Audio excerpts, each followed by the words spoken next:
Hi guys, and thanks for watching again. In this video I will be talking about this Prusa i3 printer, this CTC make, and it is a video about my experiences entering the 3D printing scene with this Prusa i3 printer. So let's call this a beginner's guide for a beginner, from a beginner if you want. So there we go.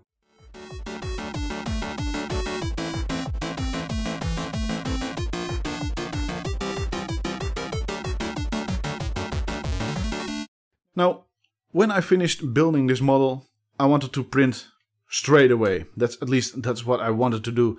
But that's nearly impossible with a 3D printer. It's not an inkjet or a laser printer. So I read tutorials about where to begin, and it was quite a journey. There are lots of tutorials. Some are good, some are not that good, and they're not all telling the same story. So this is my experiences with this CTC model of this Prusa i3 printer, and let's get started. First thing I did was I leveled the bed. I made it exactly level, and then I moved the extruder all the way over here so that it was barely touching the glass. And I don't know if you can see that from here, but there is a switch over here, and this switch tells the extruder where to stop. So this rod over here, it's extremely important that the distance is correct. It needs to stop when it is nearly hitting the glass. So that takes some time to tweak that, but it is not impossible. It's doable. So when you have that ready, make sure that the extruder is all the way over here and that it is barely touching the bed. Now move the extruder all the way over there and measure the distance between the extruder and the glass plate, and make sure it is the exact same. Now if you've done that, you can move the bed all the way towards you and make sure that the distance between the glass plate and the extruder on the ends is also the same as on the front. And if it is not, you can use these screws and level the bed a little bit better. So the reason that it is so important to level the bed is because the first layer of printing is the most important. It's absolutely important that the layer sticks firmly to the glass plate. And if it is not, the entire print will fail, of course, because there's no more layers to print upon, because it's all stacking layers. So that's the most important thing, and all the tutorials say that it is. So that is true. Now, the tutorials also tell you, most of them at least, tell you that you need to level the bed every time you're starting a new print. Now, I found that is not true. I leveled the bed once. It took me quite some time. And that was good enough. I have made many prints so far, all went perfectly. So that's leveling one time is good enough for me. Another thing, now when you have it ready, it is leveled, it is done. You want to start printing. You can print in a couple of ways. First thing is you can connect it to USB to your computer, or you can load an SD card on the back over here, and both ways need G-code, and G-code, that's what a little bit I had to get used to. G-code is a set of instructions for the printer. So G-code is generated by a program, especially for your printer. You need to input all the settings of your printer, the dimensions of the bed, the type of filament you're using, the width of the filament, the temperature you want to extrude, everything. That's all going into the G-code, and that's code this printer understands. Now, so I thought, why not load an STL model directly in there? This printer knows best what it is capable of, but that's not how it works. Now, you can use a couple of things to generate G-code. Most people tell you that you can use Slicer, but I tried Slicer many times, but every time I had bad results. The prints were not complete. It was not extruding enough filament every time, and I kept tweaking all the settings. I used extrusion multipliers, everything. I tried absolutely everything, and I kept kept failing prints, and it was a giant mess. So that's the moment where I started ordering new filament. This is another filament. This came with the printer, and I thought, well, maybe some better quality filament does the job. It was slightly better, but I still had problems. And then I was about to give up, but then I just tried another Slicer, and I just used Cura Engine, which is which came with a program called RapidJHost. And Rapid or Rapidtier, or I don't know how you want to pronounce it, but RapidJHost is a program which talks to your printer directly through USB, and it can use Slicer or Cura Engine to slice or generate the G-code. Now, I had way better results with Cura Engine, and the first print I did was nearly perfect.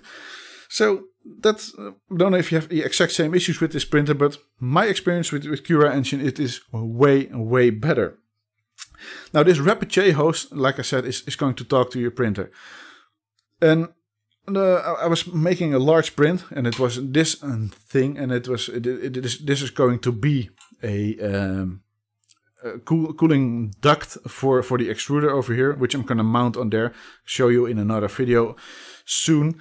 And I was printing happily, and after about an hour, the print just stopped in the middle. And, well, I tried it again, and after about an hour, it stopped again. And, oh, I dropped it on the ground. But the problem is not in this printer, but it is in the Windows 10 driver for the COM, or serial port over there. So I loaded the G-code onto an SD card, loaded it on there, and it problem went away, and I had one perfect print. But not after another thing I did. I kept keeping problems like this. It was not extruding enough filament, so not all layers were complete. So I tried, but it was nearly perfect. So I read online, and other people had the same problem, and one person came up with the idea just to put a little bit of olive oil on the filament just for the first 50 centimeters or so. So that's what I did. I took a piece of toilet paper, did a few drips of olive oil on there, smeared it on the filament, and everything was fine. Now I had the perfect prints every time, and I've now not used another piece of olive oil on there for a couple of prints. So that seemed to solve at least some extrusion problems.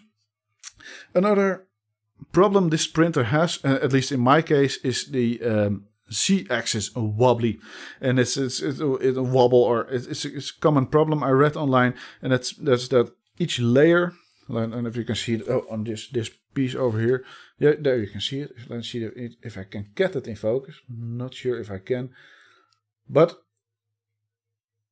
no, it is in focus, but it is hard to see. You can at least see some extrusion problems, but now you can see it on the right side. Not each layer is perfectly aligned vertically, and that has to do with these rods.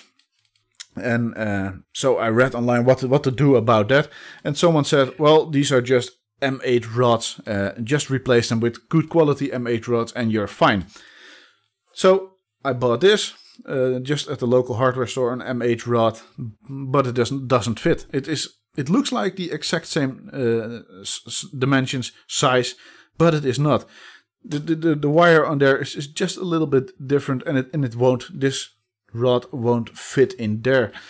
So yeah, I can throw this away, I guess. So I'm going to try is to see if I can buy the good rods, and as far as I can see that this width, or this size, is called T8. I'm not sure yet, but it looks like it is T8. So I'm gonna order some T8 rods from eBay and see if that does any good. At least what I did so far is replace the aquarium tubes on there. Those were aquarium tubes which are mounted on the stepper motor and on this rod, which coupled the both of these two.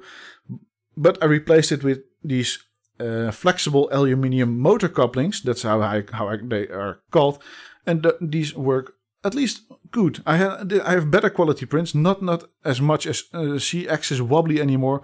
So this is a good start, but I'm still gonna replace these, of course.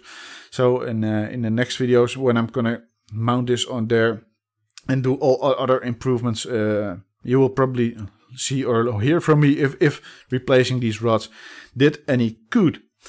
So I hope I have told enough for you to start printing with this device. If you're a beginner and you wanna use this video to start printing, and if not, let me know in the comments. Maybe I can help. For now, at least, thanks for watching.